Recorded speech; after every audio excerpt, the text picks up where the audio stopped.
A mountain of new information has come out about Charlie Kirk's alleged assassin. The new information paints a clear picture of what the suspect is and what he believes.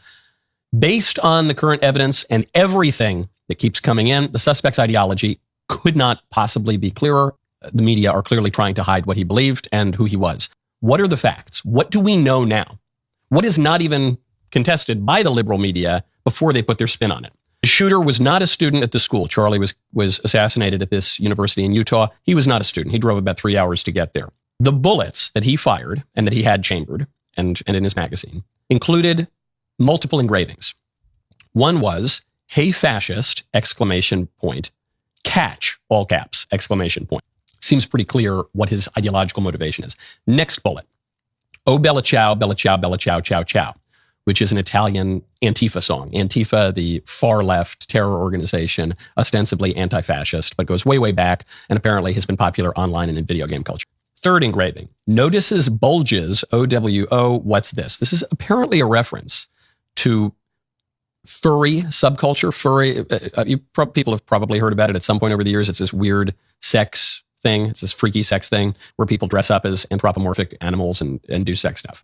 And this also, I guess, comes from an internet meme. This also relates to the trans ideology because furries are, according to furscience.com, a furry institute, I guess, furries are 25 times more likely than the ordinary population to identify as trans.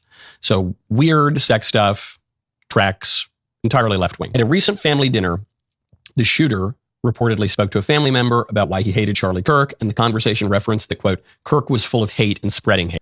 If it were someone on the fringe right attacking Charlie Kirk, he would not have been attacking him because he was, quote, "full of hate and spreading hate." It would be the opposite. They'd say it's because he's milquetoast. It's because he's too moderate. It's because he doesn't go far enough. The shooter was very clearly, all of the evidence says, very, very clearly on the left.